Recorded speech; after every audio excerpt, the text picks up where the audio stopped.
umva sheka ngufashe ishati maze ukubitize imbwa n'igihe zamereye wabona ukubita iki wahemu Sinzi kubita urukwavu uragara kwawe we. oya njye ntago wantu hari umukobwa shango ntago wantu hari umukobwa ngo birangirira hamwe ntago wantu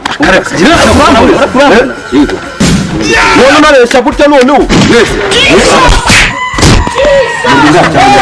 ntabwo turi indaya mwese muri mufate inzira mugenda aho mwari mugiye. Kigali Power Link, amangazini y'icyerekezo hajyanye n'icyubahiro kibakwiye. Icyemezo n'aya matara atanga umucyo usesuye, ubwoko bwose n'amabara yose bitewe n'amahitamo yawe. Hari ayo mu ruganiriro, ayo mu byumba, mu gikoni no mu busitani. Icyasangiye ni ugusirimbura inyubako yawe. Kigali Power Link kandi gufitiye kamera z'umutekano, ukamenya ibibera iwawe niyo waba utari hafi aho. Ntibazagucishamo ijisho kandi mu bwiherero hakubita izi siyeje, irinoir na lavabo zisobanutse. Uguze byinshi kandi turamutwaza.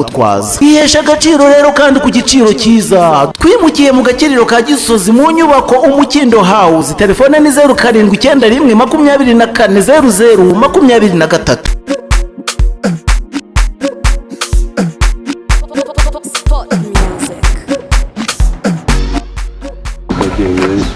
shaka ni ibibazo gusa n'isi uri kureba ibintu biri kugera Kite mubwaye. Murago kurwanira hanga imbere yawe. ubu bubwariye bwahiriye kare bunyirukaho buri kuvuga ubugambo ntazi Ubugije no mu rugo. mvana Imana kubuze kugira ngo uze ubuyizere igihe bwamperi Kasha bite bya. Ni byiza. Mama zikishiri wanyu. Mubaza iki? nuko nyine twamubonye Abarinzi bese bizamushaka umwiga. oya ntago twamubona uko twari tumuherekeje ntabwo ubona ko ari ubugegera twari tumuherekeje nyine Nasundi mutuye. Mutuye. Ina mubahe. Nabangije no. Aganaye. mu nzu ko bari bari no kurwana maze Aho nayibonye. Aho ntabwo bashaka kugukubita n'ibisambo bashaka kwambara. igihe bahiriye isambo se baramwambura iki afite iki mwebwe se mufite amukomererwa abonye umwanya wo kuvuga ako nkubwiza ukuri uwo mukobwa wawe ni ingegera Tangiye kunukwesera wanjye wa mugabo. Nako umugabo urabona abo ngabo ari abagabo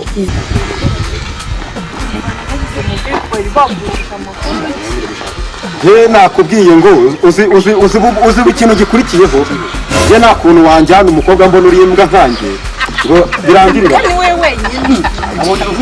umva wakanwe ndakuritura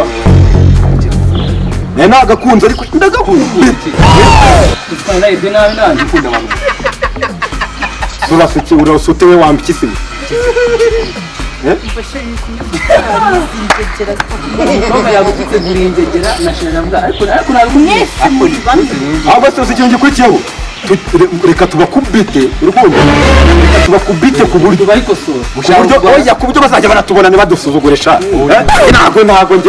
ntabwo wanjyana urwango se akareka umva njyewe wagenda wowe asubura umva waba ujya hiya wabona kubise.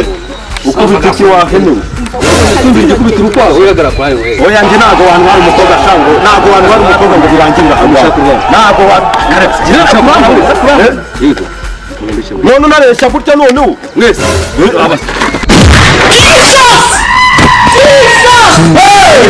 wani kuna nunguye man Mugaruke mkurwanya. Je nawe. Icyo mushaka ubushiro wawe. Ongera mbavunagure mwese. ikigiye kubura kizo noneho ni ukwihuza tuba bavandimwe dukubita umujama oya tugakocore tumuvune mwana bari tuvune umuntu mwana ubonye kuna nunguye njya kumubita hasi ubundi byaturusha iki ubonye kuna nunguye njyewe ubonye kuna nunguye katapura sheka ngufashe ishati maze ukubitize imbwa n'igihe zamereye bakubite Niko mwangabo. Umushaka kugura nanjye. Yego.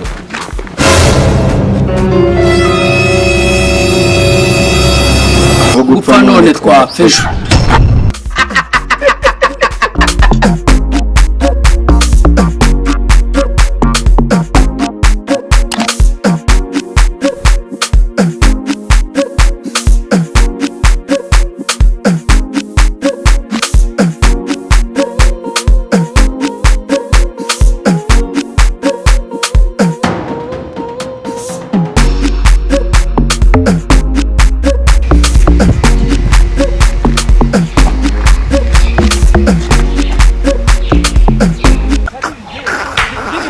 ko twagombye kare Siko nabaye impumyi.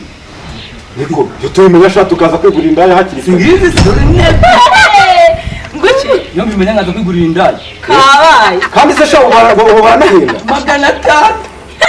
nabana cyakora mishire niko uturakafasha Ubu igihe niba ari rukanyira karitsiye. niko wandaya Niko wagicucu. Nguki Niki wagicucu nagura indaya.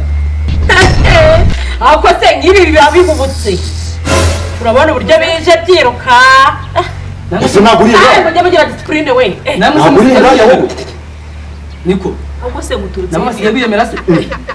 akusho banza ngo wabyukanye ngo mwako n'indaya mbese muri bande muragenzwa n'iki mbere na mbere yo gushora Gaho umutinde ariko ko naguriye. mbere na mbere uyitonde mbere na mbere turi indaya sibyo tuje kureba indaya Ese naguriye. inde inyi Nyine naguriye. nyine indaya nose wumvise turi kuvuga mujye mu migina sha muvanize iyo minwa yanyu utu tuntu twambaye bino bikweto koreba uburyo bigiye gusa sinakubwiye ko twaje gusura indaya mwebwe mutubwire amafaranga sibyo mutubwire amafaranga tuvugane hanyuma urabona hano ari mu migina niwe muje Aha ngaho uhagaze ni hehe? Aha ngaho uhagaze ni. mu muhanda ucyahuje wishyushya utabanjije kubaza igitumye umuntu ahagarara twebwe dufite abantu turinze mu nshira ntabwo koronaga nyine indaya nyine zo murinze Warundinze naje. Ariko mwasi- Imisatsi ipfubye. imisatsi igize ite Bamuha amafaranga ashaka gukora isuku mu mutwe. gusa iyo pantaro itarimo n'ingofi ndekura wambaye beti ntabwo webwe mbwira ndaguhangaha aho ntabwo gutinira ahangaha ngewe ahangaha sasa wenda kubona nawe uteye neza ngo ndaguhangahe ukomeze nabi ngibi yewe njya hejuru ubu urandebye usanga wajya hejuru ngo ushatse rwawe wagira ngo ntabwo ugiye muri salo bakobwa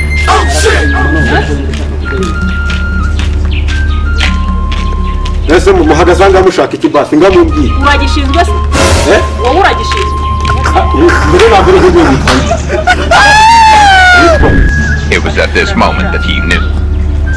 mbese shanira uzi icyo risobanura ariko nta nubwo ari ngombwa yuko urimenya nyine uzi icyo risobanura risobanura akanyamasyo k'akagore shuwa shuwa mwebwe muremera ko tujya kuryamana cyangwa ntabwo mubyemera ako se kabiva ibi bintu murimo murakora natwe turabizi sibyo ni abakobwa ariko twatwebwe n'amapeti ko rero niwe mutubwiza ukuri muri indaya cyane muri indaya ntabwo turi indaya mwese muri mufate inzira mugenda aho mwari mugiye nyine mutegereje ibyo birabareba None se rero mbabwire mwese nyine uko baryamisha. Dore ko baryamisha n'inzara dore mumeze nabi. Ubwo tubage twatetse amanyama amakoko ibike byose. Murimo kujya twe gusangira amanyama. amanyama n'amakoko n'amahungu n'imbeba mwabaze ngo imiserebanya Oya twatetse amanyama amakoko ibyo kunywa amakoma amata byose. kumiro ni kose byarwaye amaraso ariko rero reka nkubwiye sibyo aho kugira ngo bagomeze baturushya reka tubafate n'ubundi ku ngufu Oya byabaye. Ntabwo nagendera. Ahambere ngendeye aho ngaho. tugiye kubafata ku ngufu ntabwo wancika iyo generation yararangiye we ntabwo wancika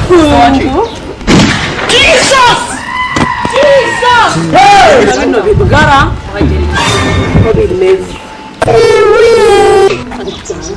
dufata ku ngufu ese byagenze bigira gutya numva ako ngako kareshya nk'inuza nk'umunyorogo uzi igihe byaduhereye kuva kare we kintu ahubwo tugize babagize- imana ngo byari bigiye kudufata ku ngufu nta kosa bakoze byadumva ako se baragufata ku ngufu gufite iki koko Reba ukuntu uteye. sheri mbabare n'ugupanga ngo mukuru mu majyambere oya njye ntabwo cyaba yaba agahungu n'agakara ntabwo cyaba mutamuvuna aya maguru kakuvunwe n'undi munsi wakicucu urakibona none aka gahungu kawe ngo ni akabonso ngo ni agasore ukagira ngo hari icyo kakora koko ubundi ubu mwabikoze muri ari ahubwo njye None reba uyu nguyu ukuntu ameze. Ameze nk'umunara wa nuza ariko ubundi. izo ni abaganga we n'ubu afite agatuza wagira ngo ni amabya y'ingurube bari kuvuga Njye ndibona naseka rwose. namwe ngo mufite abagabo Bahese zino hene. uyu nta mugabo muri n'icumbira igihe ko rubanda barasetsa rwose ntagakura ngo njye ngo natereta uruhungu ni urukara umukobwa ni imunyu Yababa tatwe.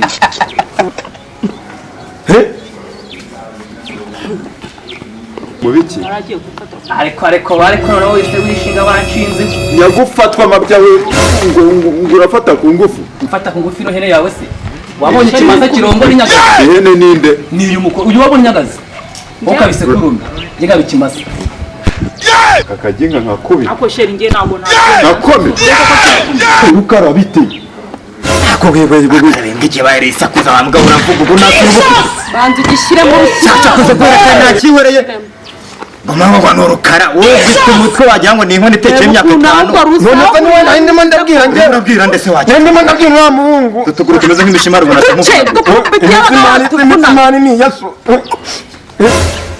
nuko umuntu akubita ibintu byangiza bikabanga umuntu yabikubiza ko yaragiye no gufata ku ngufu inde nikome uraje ukora ku mwana wa padiri cyo nawe wakibonye padiri se ni inzira ijya wamaganga sheri mukubita ariko ubwo buno bwaje cucu ngaho se sha bigaragaze ngiye ngewe nje nakuvuna nakuvuna na sheri wawe cyane rwose umuntu urabibasha ngaho bikore turebe sha nese ubundi mwambaza iki ngewe mbwira ikintu mbaza ubu uvuze ngicara sivava wa kicucu ngaho ndekura nicaye nari ndekura nicare ndavuze ngicara hasi nyine ndekura ngiye nicare kakicucu nende unuki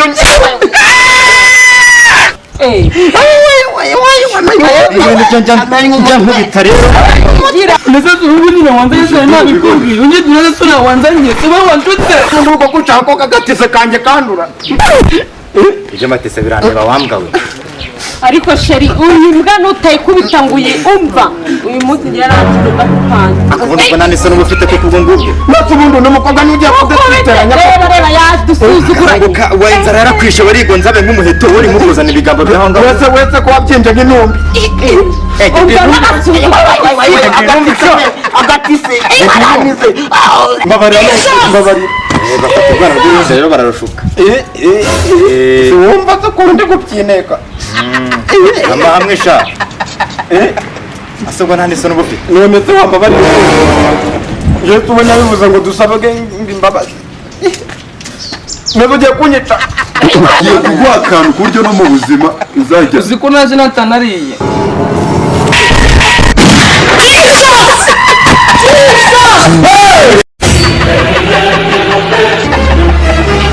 akomeye ni kose rya Rwamara cyane rya Rwamara kabisa Kigali Power Link, amangazini y'icyerekezo hajyanye n'icyubahiro kibakwiye. Icyemezo n'aya matara atanga umucyo usesuye, ubwoko bwose n'amabara yose bitewe n'amahitamo yawe. Hari ayo mu ruganiriro, ayo mu byumba, mu gikoni no mu busitani. Icyasangiye ni ugusirimura inyubako yawe. Kigali Power Link kandi gufitiye kamera z'umutekano, ukamenya ibibera iwawe niyo waba utari hafi aho. Ntibazagucishamo ijisho kandi mu bwiherero hakubita izi siège iri noir na lavabo zisobanutse. Uguze byinshi kandi turamutwaza. Ihesha agaciro rero kandi ku giciro cyiza. Twimukiye mu gakiriro ka Gisozi mu nyubako Umukindo House. Telefone ni 0791 24 00 23.